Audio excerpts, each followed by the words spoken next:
Hi, I'm Tom Chilton. And I'm Chris Earhut. We're here to talk to you about Death Knights!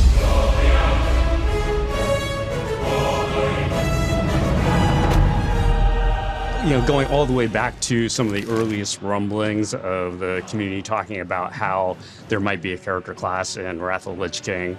And a lot of that came from our decision with Burning Crusade to not have a character class, right? We wanted to make sure that we weren't going to flood the game with classes that would then water everything down. And so we had that strategic choice that we made with the first expansion to sort of set the table that there might not be a class with every expansion, since we knew we kind of had to space them out. But by the time we got to Wrath of the Lich King, we sort of knew this was the time to do it. Yeah.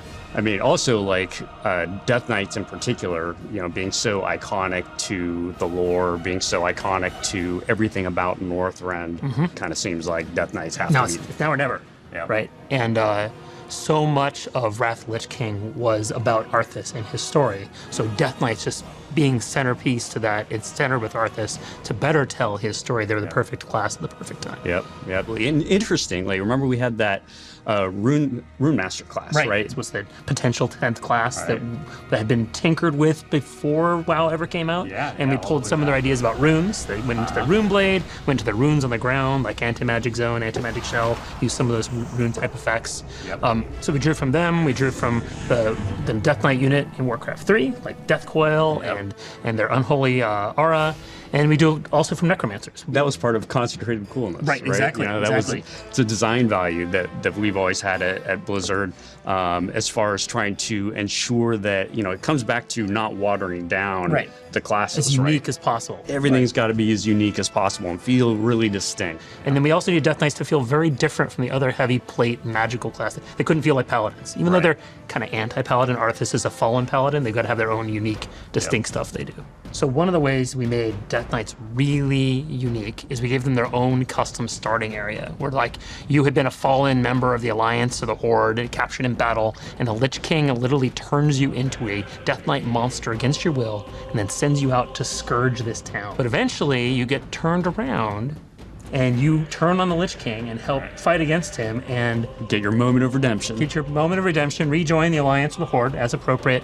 But there's this moment where we send you back to your capital city. So you're like walking through Stormwind, but they're calling you names, they're throwing old fruit at you, you're a murderer, you're a monster, you killed my family, but you get that moment where you're going to go off and fight the Lich King and redeem yourself and make up for the things you've done wrong. Because think about it, like if you had started a Death Knight character and you were just in the Alliance or in the Horde, it'd be really weird. It'd be really weird. It would make no sense. Yeah. Why do we want him on our side? What? Aren't we here to fight these things? Or and then even then, like if you started at level 1, it would also make no sense. It wouldn't feel very deathy. And so really creating this starting experience around what the Death Knight is and really kind of defining the story of their kind of integration into the Alliance and Horde became super important. We had a few abilities we knew we wanted to have at the beginning. We had announced Army of the Dead at a BlizzCon, so we knew we had an Army of the Dead ability, which kind of fits the Raised Dead Warcraft 3 ability. They got to have Death Coil, because Death Knights had Death Coil, but Warlocks already have it. That's okay. They can have their own version of Death Coil. And from there, there's a lot of, what else do we do? So we took things like Death and Decay from the boss in Mount Highjaw, and we looked at Gorfiend to see if he had anything. Sadly, Gorfiend didn't have anything too much we could borrow from him, but we started looking at all the other places we could draw from for other ideas and inventing new stuff that we could add. I remember, though, that some of the defining moments for Death Knight were very early on. There were a couple different things that we prototyped. At first, we prototyped mounted combat. Where we actually made a little bit of an attempt to see what it would be like if the Death Knight was riding their Death Steed during combat. But when we prototyped that, it was really kind of too hard to overcome some of the challenges of both making sure things animated in a way that felt right and natural with the kind of scale of things and the way that our characters sit on mounts and all that kind of stuff. It's easier to believe a humanoid turning suddenly on a dime, but the horse turning on a dime, you want them to have some physics to them, and it doesn't feel right. And so ultimately those challenges really kind of pushed us to looking for what else would be really distinctive for the Death Knight. But then also we had to think about, well, what does that mean for the resource system? For Death Knight to really kind of capture that distinctiveness, it would also help a lot for them to have their own resource system. It ends up being a really unique system where it's almost like you have 6 different resource bars that are all moving up in different sequencing and order. Maybe a little much in retrospect. Yeah, honestly, in Burning Crusade and before, we had very little access to gameplay engineers to build new stuff for us, so we kind of went a little wild the first time we could actually ask for new things.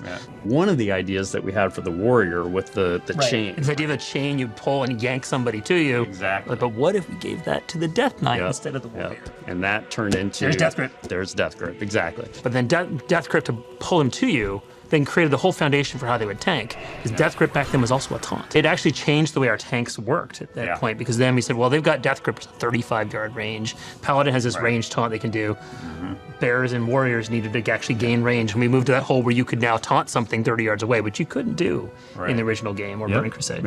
Like once we had that foundation for Death Knight abilities between things like Death Grip, we had, some things like Plague Strike, Unholy Strike, stuff like that. There's a lot of strikes. Yeah, there are a lot of strikes. And if you look at kind of the way that Death Knights evolved, over the course of development, you then even start to get into the playtests that we would have. Right. Inevitably, when we did a playtest, we wanted to have a Death Knight be in the playtest. And so why not make the Death Knight be the tank? That's always what they would say. And the idea was that we didn't have enough tanks in original Classic and still didn't have enough tanks in Burning Crusade. Let's make sure that there are plenty of tanks. There's probably still a shortage of tanks these days. It's more about personality than class. But at least make sure that it's not about can I do it? It's more about do I want to do it? Really kind of making that work, and then also figuring out how they could bring DPS for people that wanted to kind of be more of a Death Knight? Death-bringing Death Knight, I guess. Murderous, rampaging Death Machine, trying to kind of fulfill those across all 3 specs at the same time. And making them feel enough different from each other, right? Exactly. The Blood, Unholy, and Frosting to play different. So Frost was the dual-wieldy spec, and Unholy had more of the plagues and diseases and magical stuff, and Blood was the more brute force, I just kill things. That's right. You take all those different things and you put them together, and all of a sudden it's like, wait, okay, this is legitimately a hero class. This makes a lot of sense. I was supposed to be in charge of balance back then. I was the balance guy. Death Knights were really overpowered. Kind of overpowered. Sorry. But every time I wanted to make something weaker on Death Knights, I would have all those people who love Death Knights say, no, you can't nerf it. They're fine. In retrospect, it was a good place to be because it made people play Death Knights. It made people go find all those crazy ways. A well-designed class isn't obvious how you're supposed to play it. We want there to be emergent gameplay. Where the players look at, okay, here's my abilities, here's my talents. How can I combine these to make something awesome? We don't want to have it all dictated to them. And that's what it would have taken to make it perfectly balanced. So we let them play with it. And then each patch of the expansion, we had to nerf them a little bit more and a little bit more. But by 3.3.5, they were in a good place. For sure. And they've been strong for many, many years too. And so, it's true. It's been an awesome class. And hopefully people will get to re-experience that all over again. Yep. All right. Well, this is awesome. I'd like to thank everybody for taking this trip down the Ebon Blade with us. And we can't wait for you to join us in the Wrath of the Lich King Classic pre-patch, where you'll be able to create a Death Knight, get them all leveled up and ready to go with Northrend alongside your friends.